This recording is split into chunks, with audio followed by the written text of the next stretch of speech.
Morning to everyone, welcome back to another video. तो आज हमने क्लास 10 का जो चैप्टर नंबर 14 है रिप्रोडक्शन का, उसके बारे में पढ़ेंगे। फर्स्ट हमने रिप्रोडक्शन पढ़ लिया है कि कैसे एनिमल्स के अंदर होती है। आज अब हमने पढ़नी है रिप्रोडक्शन रैबिट्स के अंदर पढ़ेंगे कि रैबिट के अंदर रिप्रोडक्शन का प्रोसेस कैसा चलता है। तो वीडियो के एंड तक आपने ज़रूर देखना है। फर्स्ट हमने पढ़ना है कि जो रैबिट्स होते हैं वो एक स्मॉल में बहुत से छोटे मैमल्स होते हैं। ये पाए कहाँ जाते हैं? सर्वर पार्ट्स में पाए जाते हैं, दुनिया के कुछ ऐसे हिस्सों में पाए जाते हैं। ये इस्तेमाल सर्च के लिए भी यूज़ होते हैं। जानवरों के एक्सपेरिमेंट करने के लिए भी जो रैबिट्स हैं वो इस्तेमाल किए जाते हैं। अब मेल रिप्रोडक्टिव सिस्टम में रैबिट्स का क्या रोल है, अब ये पढ़ेंगे। ज़्यादातर ये होता है कि जितने भी रैबिट्स होते हैं मेल रिप्रोडक्टिव सिस्टम में जो रैबिट होते हैं वो कंसिस्ट किस पे होते हैं? पेयर ऑफ टेस्टिस, और ये प्रोड्यूस करते हैं स्पर्म्स को। यानी मीन्स के ये रैबिट जो होते हैं उनका ये मेल रैबिट वो कंसिस्ट होते हैं टेस्टिस पर, प्रोड्यूस करते हैं स्पर्म्स को। और ये इनके अंदर एक एसोसिएशन का जो प्रोसेस है डक्ट्स होता है, ये ट्रांसपोर्ट स्पर्म करते हैं to the external genitalia and glands में ये ऐड करते हैं ताकि सिक्रीशन इनके स्पर्म के ज़रिए हो। ठीक है। फिर सेकंड जो इसमें जो टेस्टिस हैं वो लोकेटेड होते हैं in a bag of skin. Bag of skin में होते हैं जिन्हें हम स्कॉटरम कहते हैं, और ये हैंग बिलो होते हैं बॉडी के साथ, मीन्स के हैंग के लटके होते हैं। ईच टेस्टिस कुछ ऐसे होते हैं मास ये क्लाइड ट्यूब्स भी होते हैं जिन्हें हम सेमीफेरियस ट्यूब्यूल्स भी कहते हैं। ये जो ट्यूब्यूल्स होते हैं स्पर्म्स के, इनमें स्पर्म भी पाए जाते हैं। जब हम स्पर्म जो मिच्योर हो जाते हैं तो कम्युलेट करते हैं, मीन्स के जमा हो जाते हैं एक कलेक्टिंग डक्ट्स में जिन्हें हम टेस्टिस कहते हैं, और देन ये पास करते हैं एपिडाइमिस में। और कुछ एपिडाइमिस ऐसे होते हैं जो स्पर्म को मूव कराते हैं स्पर्म डक्ट में, और इसे हम कहते हैं वास डेफरेंस। कुछ ऐसे, और ये जब दोनों vas deferens both ducts and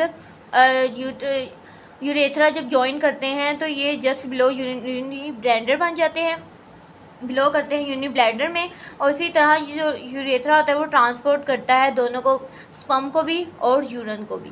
semen ये तो ऊपर हम लोगों ने पढ़ लिया कि मेल में रिप्रोडक्टिव सिस्टम में कैसे होता है, कैसे इसका पेयर होता है टेस्टिस, और वो क्या प्रोड्यूस करते हैं, और वो कैसे जो डक्ट्स हैं वो एसोसिएट करते हैं, और ये ट्रांसपोर्ट करते हैं स्पर्म्स को। यानी स्पर्म को जब ट्रांसपोर्ट करते हैं किसके अंदर? एक्सटर्नल जेंटिलिया के, और ऐड किसके साथ? सिक्रीशन करते हैं ग्लैंड्स के साथ। जो सिक्रीशन हैं स्पर्म के जरिए इनकी सिक्रीशन किसके अंदर होती है? ग्लैंड्स के अंदर। इसी तरह जो टेस्टिस हैं वो लोकेटेड होते हैं एक बैग ऑफ स्किन के, इसे स्कॉटरम कहते हैं, और ये हैंग होते हैं बॉडी के।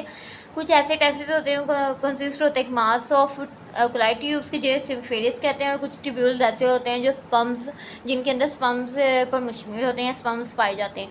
जब स्पर्म्स में चौड़ होते हैं तो वो जमा हो जाते हैं जब कलेक्टिंग डक्ट्स में, और जितने भी कलेक्टिंग डक्ट्स ऑफ टेस्टिस, और देन ये पास आउट किसके होते हैं? एपिडाइमिस के।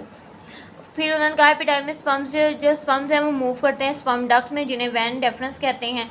जब ये दोनों स्पर्म डक्ट्स और यूरेथ्रा ज्वाइन करते हैं तो ये जस्ट बिलो होते हैं किसके? यूरिनरी ब्लैडर के। जब यूरेथ्रा फिर जो यूरेथ्रा तो ट्रांसपोर्ट करता है स्पर्म को भी और यूरिन को भी। सेमन में ये होता है, ये ऐसा मटीरियल होता है जो कंटेन करता है स्पर्म्स को एक फ्लड के अंदर, और ये कंसिस्ट होता है 10% to 9% फ्लड में। और इसी तरह ये स्पर्म्स है पास डाउन करता है डक्ट्स में। इसमें कुछ ऐसे टेस्टिस भी होते हैं जो यूरेथ्रा होता है, और ये एसोसिएट करते हैं ग्लैंड्स में और कुछ वेरियस सिक्रेशन में। सेमिनल वेसल्स होते हैं प्रोड्यूस करते हैं सिक्रेशन और प्रोवाइड करते हैं न्यूट्रिएंट्स को फॉर सम स्पर्म्स। और प्रोस्टल ग्लैंड्स होते हैं प्रोड्यूस करते हैं सिक्रीशन के ताकि न्यूट्रलाइज़ किया जाए, जितना भी एसिड है उसे न्यूट्रलाइज़ किया जाए, फ्लड से ख़त्म किया जाए। और कार्पर्स ग्लैंड्स होते हैं प्रोड्यूस करते हैं सिक्रीशन ताकि लुब्रिकेंट जो डक्ट्स है जितनी भी सिक्रीशन उसकी प्रोड्यूस हो। सो ये देखें इसकी डायग्राम बताइए है ना से यूरेथ्रा, ये आप पढ़ रहे हैं, आप माइंड में रखनी है। और ये जो लॉन्ग है ये मेल रिप्रोडक्टिव भी इंपॉर्टेंट है। और जो इसके आगे फीमेल रिप्रोडक्शन सिस्टम जो है रैबिट्स के अंदर कैसा होता है वो भी मैं आपको बताऊंगी, डिस्कस करेंगे। आज का टॉपिक इतना ही। अगर आपको मेरी वीडियो अच्छी लगी, मेरी वीडियो को लाइक करें, शेयर करें। और कुछ भी ना समझ आए तो आप मुझे कमेंट्स करके पूछ सकते हैं कि इस for keep loving, lots of love and अल्लाह हाफिज़।